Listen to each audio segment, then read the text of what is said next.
आप सभी ने पार्लियामेंट में ऐसे कई सीन कई बार लाइव अपने टेलीविजन पर देखे होंगे कि कोई एक लोकसभा या राज्यसभा का मेंबर कई बार अभद्र भाषा का भी इस्तेमाल कर देता है संसद में, लेकिन उसके बावजूद उस पर कोई बहुत ज्यादा कड़ा एक्शन नहीं लिया जाता। या फिर अगर आप किसी व्यक्ति को क्रिटिसाइज जब करते हैं या उसकी आलोचना करते हैं या उस पर आरोप लगाते हैं तो सामने वाला व्यक्ति आप पर मानहानि का दावा कर देता है, यानी डिफेमेशन केस कर देता है। लेकिन अगर वही सेम बात शब्द अगर कोई व्यक्ति लोकसभा के अंदर बैठकर कहे तो उस पर मानहानि का दावा नहीं लग सकता, यानी कि डिफेमेशन केस उसके खिलाफ नहीं हो सकता।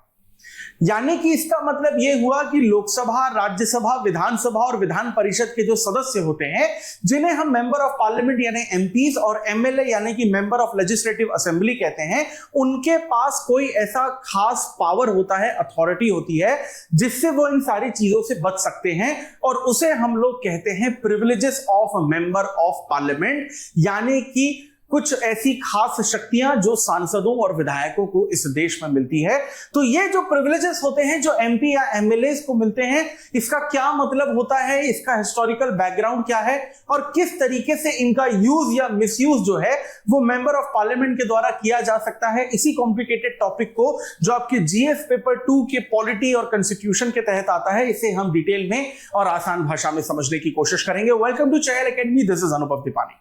तो अगर हम लोग यहां पर पार्लियामेंट्री प्रिविलेजेस की बात करें तो सबसे पहले हम लोग इसके हिस्टोरिकल बैकग्राउंड की बात करते हैं। पार्लियामेंट्री प्रिविलेजेस को अगर हम लोग देखें तो ये 16th सेंचुरी में, यानी कि आज से करीबन 400-450 साल पहले हमें वर्ल्ड पॉलिटिक्स में इंट्रोड्यूस होता हुआ दिखता है। और यहां पर हाउस ऑफ कॉमन्स के द्वारा इस प्रिविलेज को सबसे पहले यहां पर लाया गया था, यानी कि इसको इस्तेमाल किया गया था। और ब्रिटिशर्स जब भारत आए थे, यानी कि ब्रिटिश ईस्ट इंडिया कंपनी जब भारत आई थी, उन्होंने जब इंडिया के ऊपर पूरी तरीके से अपना कंट्रोल किया था, तो ब्रिटिश सिस्टम की जो लॉ मेकिंग है उसके तहत इसको इंडिया में भी लाया गया था। उदाहरण के तौर पर इंडियन काउंसिल एक्ट जब 1861 ब्रिटिशर्स के द्वारा यहां पर पास किया गया था, जिसके तहत लेजिस्लेटिव काउंसिल को ये जो पार्लियामेंट्री प्रिविलेज हैं वो दिए गए थे। और 1935 का जो गवर्नमेंट ऑफ इंडिया एक्ट आपको देखने को मिलता है, ये वही 1935 का गवर्नमेंट ऑफ इंडिया एक्ट है जिससे आज का हमारा 70% संविधान जो है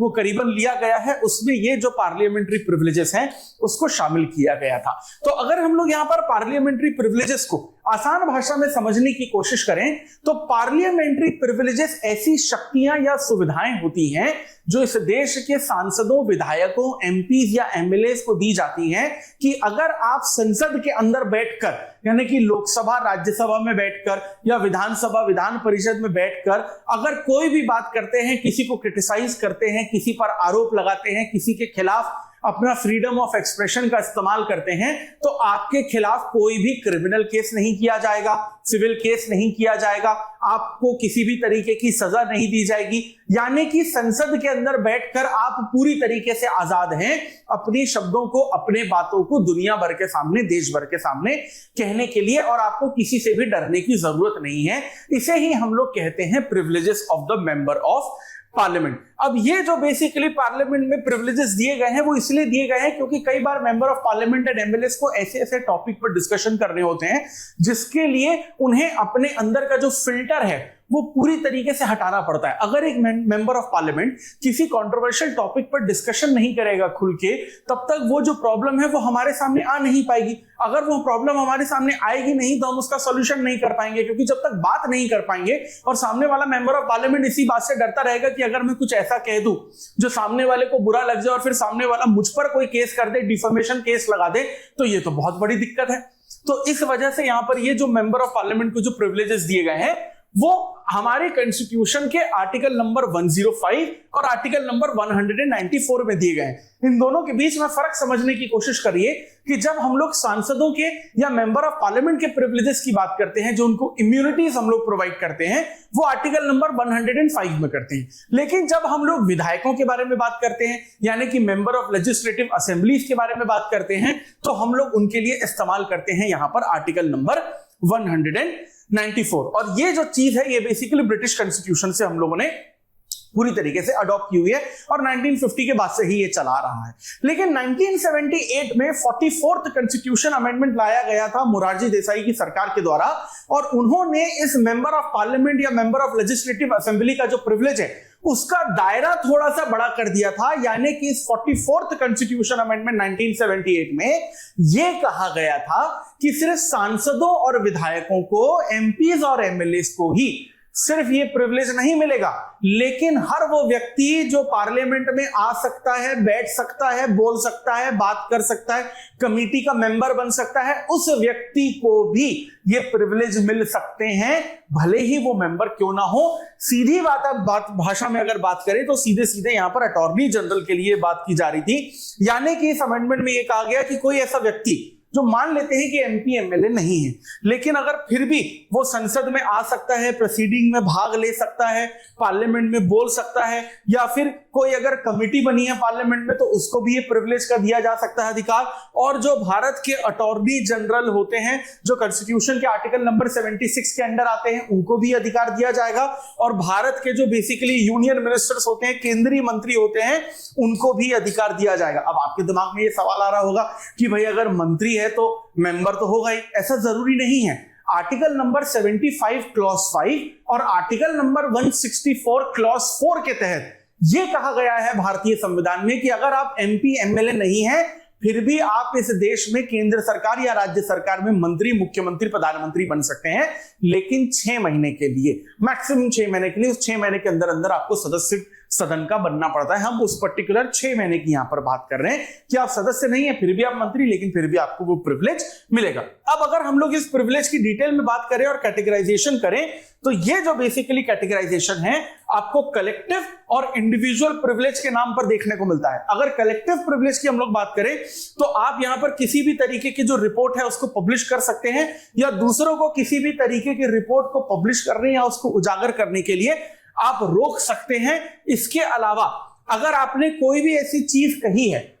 पार्लियामेंट के अंदर, लेजिस्लेटिव असेंबली के अंदर, जो किसी व्यक्ति को पसंद नहीं आई, या मान लीजिए सुप्रीम कोर्ट या हाई कोर्ट के जज को भी पसंद नहीं आई, तो सुप्रीम कोर्ट या हाई कोर्ट में आपके खिलाफ इस बात के लिए केस नहीं चल सकता कि आपने पार्लियामेंट में कोई ऐसी बात बोली जो सामने वाले को यहां पर पसंद नहीं आई। यानी कि आप कुछ भी बोले, आप बेसिकली क्या है, आप पनिशमेंट आपको नहीं मिलेगी, सजा जो है आपको नहीं दी जाएगी। लेकिन वहीं अगर हम लोग इंडिविजुअल प्रिविलेजेस की बात करें तो इंडिविजुअल प्रिविलेजेस का मतलब यह होता है कि पार्लियामेंट में आपको फ्रीडम दी जाती है बोलने की, फ्रीडम ऑफ स्पीच आपको पूरी तरीके से दिया जाता है, और आप किसी भी कोर्ट में किसी भी तरीके से यहां पर एक तरीके से लायबल नहीं होते हैं। लेकिन हम लोग यहां पर सिर्फ सिविल केस की बात करते हैं, तो सिविल केसेस अगर मान लीजिए आप पर होते हैं तो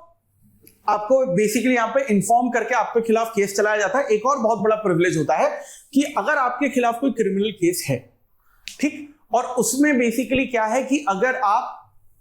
मान लीजिए आपका कोई सिविल केस है, सिविल केस की बात कर लेते हैं यहां पे, पहले क्रिमिनल की बाद में बात करेंगे। मान लीजिए कि कोई सिविल केस चल रहा है तो उस पर आपको अरेस्ट नहीं किया जा सकता जब तक सेशन चल रहा है। 3 सेशन होते हैं हमारे, बजट सेशन होता है, मॉनसून सेशन होता है, विंटर सेशन होता है। जब तक आप सेशन में, तब तक आपको अरेस्ट नहीं किया जा सकता। सेशन शुरू होने के 40 दिन पहले अरेस्ट नहीं किया जा सकता, और सेशन खत्म होने के 40 दिन बाद अरेस्ट नहीं किया जा सकता। हाँ, लेकिन बहुत बड़ा कोई क्रिमिनल केस हो गया तो वो एक अलग बात होती है, तो उसमें तो आप अरेस्ट होंगे, लेकिन सिविल केसेस में यहां पर आपको अरेस्ट नहीं किया जाएगा। ये भी एक बड़ा प्रिविलेज जो है आर्टिकल नंबर 105 और आर्टिकल नंबर 194 में आपको यहां पर देखने को मिलता है। लेकिन कई बार ऐसा होता है कि कुछ मेंबर ऑफ पार्लियामेंट या एमएलए होते हैं जो अपने प्रिविलेज का बुरी तरीके से, गलत तरीके से इस्तेमाल करते हैं, उसे हम लोग यहां पर बेसिकली ब्रीच ऑफ प्रिविलेज कहते हैं। यानी कि अगर ऐसा हुआ कि आपको जो प्रिविलेज संसद में या विधानसभा में दिया गया है और आपके उस प्रिविलेज को पूरी तरीके से खत्म करने की कोशिश की गई या इग्नोर करने की कोशिश की गई, या फिर आप अपना फ्रीडम जो है बोलने का, अगर आप उसको इस्तेमाल करना चाहते हैं पार्लियामेंट में और वो फ्रीडम आपको नहीं दिया जा रहा है, तो वो क्या किया गया कि आपको उसको रोकने की कोशिश की गई, यानी कि आपको वो फ्रीडम नहीं दी गई, तो इसे हम लोग यहां पर क्या है कि ब्रीच ऑफ प्रिविलेज के नाम से जानते हैं। और मान लीजिए कि अगर ब्रीच ऑफ प्रिविलेज होता है तो इसके लिए पहले एक मोशन पास होता है। वो मोशन पास होकर प्रिसाइडिंग ऑफिसर के पास जाता है। अगर आप लोकसभा के मेंबर हैं तो लोकसभा स्पीकर के पास जाएगा, राज्यसभा के मेंबर हैं तो राज्यसभा चेयरमैन के पास जाएगा, और फिर या तो ये मोशन यहां पर पास हो जाता है या फिर ये जो प्रिसाइडिंग ऑफिसर है मोशन पास होने के बाद प्रिविलेज कमेटी के पास ये पूरा का पूरा मोशन जो है ट्रांसफर कर देता है, जिसमें कुल मिलाकर आपको उस कमेटी में 15 मेंबर्स देखने को मिलते हैं, जिसमें लोकसभा में 10 मेंबर होते हैं और राज्यसभा में आपको 5 मेंबर देखने को मिलते हैं। और वो कमेटी ये पूरी तरीके से डिसाइड करती है कि इस ब्रीच ऑफ प्रिविलेज के खिलाफ पर्टिकुलर व्यक्ति पर यहां पर क्या एक्शन जो है वो लिया जाएगा। अब बात करते हैं कि ये जो पार्लियामेंट्री प्रिविलेजेस हैं ये इंपॉर्टेंट क्यों है। देखो, सबसे इंपॉर्टेंट बात ये है कि फ्रीडम ऑफ स्पीच जो है जिस तरीके से आपको और मुझे मिला है उस तरीके से एमपीज और एमएलए को भी यहां पर मिलना जरूरी है। क्योंकि अगर आप किसी एमपी या एमएलए को ये कहेंगे कि भाई आपको आज सुप्रीम कोर्ट के जज को हटाने के लिए डिबेट करनी है, तो वो सुप्रीम कोर्ट के जज को अगर हटवाना चाहता है तो कम से कम अपनी बात तो रखे कि वो सुप्रीम कोर्ट का जज जो है वो रिश्वत लेता है, गलत डिसीजन देता है, बेईमान है। अगर आपने उसको वो प्रिविलेज नहीं दी है, यानी वो सिक्योरिटी या इम्यूनिटी अगर मेंबर ऑफ पार्लियामेंट को नहीं दिए, तो वो बेचारा मेंबर ऑफ पार्लियामेंट तो डर के मारे सुप्रीम कोर्ट के जज के खिलाफ कुछ बोल ही नहीं पाएगा, क्योंकि उसे लगेगा आज मैं बोलूंगा कल सुप्रीम कोर्ट जो है मेरे खिलाफ कोई एक्शन ले लेगी, कोई केस कर देगी, कंटेम्प्ट ऑफ कोर्ट कर देगी और मुझे जेल जाना पड़ेगा। यानी कि अगर आप ये चाहते हैं कि संसद में बैठे हुए मेंबर या विधानसभा में बैठे हुए मेंबर बिना डरे, बिना किसी लालच के अगर अपनी बात खुल के कह सके, जो सही है वो सही कहें, जो गलत है वो गलत कहें, तो आपको उनको इम्यूनिटी देनी पड़ेगी, आपको उनको यहां पर बेसिकली क्या है, सिक्योरिटी देनी पड़ेगी। ये सबसे ज्यादा जरूरी है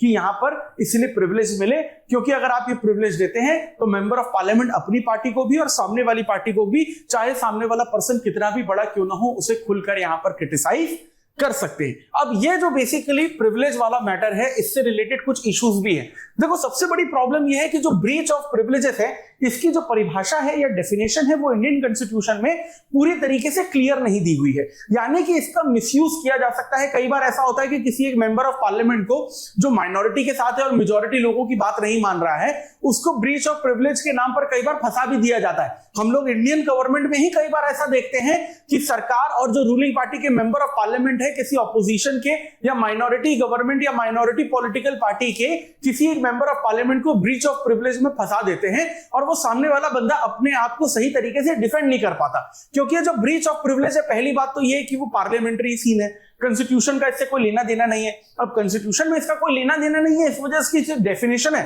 जो परिभाषा है वो क्लियर नहीं है। और सुप्रीम कोर्ट और हाई कोर्ट में हमको कोई एक ऐसा वर्डिक्ट देखने को नहीं मिला जिसने ब्रीच ऑफ प्रिविलेज को सही तरीके से पूरी तरीके से डिफाइन किया हो, यानी कि ये एक प्रॉब्लम देखने को मिलती है। अच्छा, अब इसमें एक और चीज ये है कि ब्रीच ऑफ प्रिविलेज या पार्लियामेंट्री प्रिविलेज की अगर हम लोग बात करें तो सुप्रीम कोर्ट के कई केसेस भी हमको देखने को मिलते हैं। उदाहरण के तौर पर PV Narasimha Rao versus state का 1998 का हमें एक केस देखने को मिलता है, जिसमें सुप्रीम कोर्ट ने थोड़ा सा अजीबोगरीब टाइप का जो डिसीजन है या वर्डिक्ट दिया था। इसमें सुप्रीम कोर्ट ने कहा था कि भाई मान लो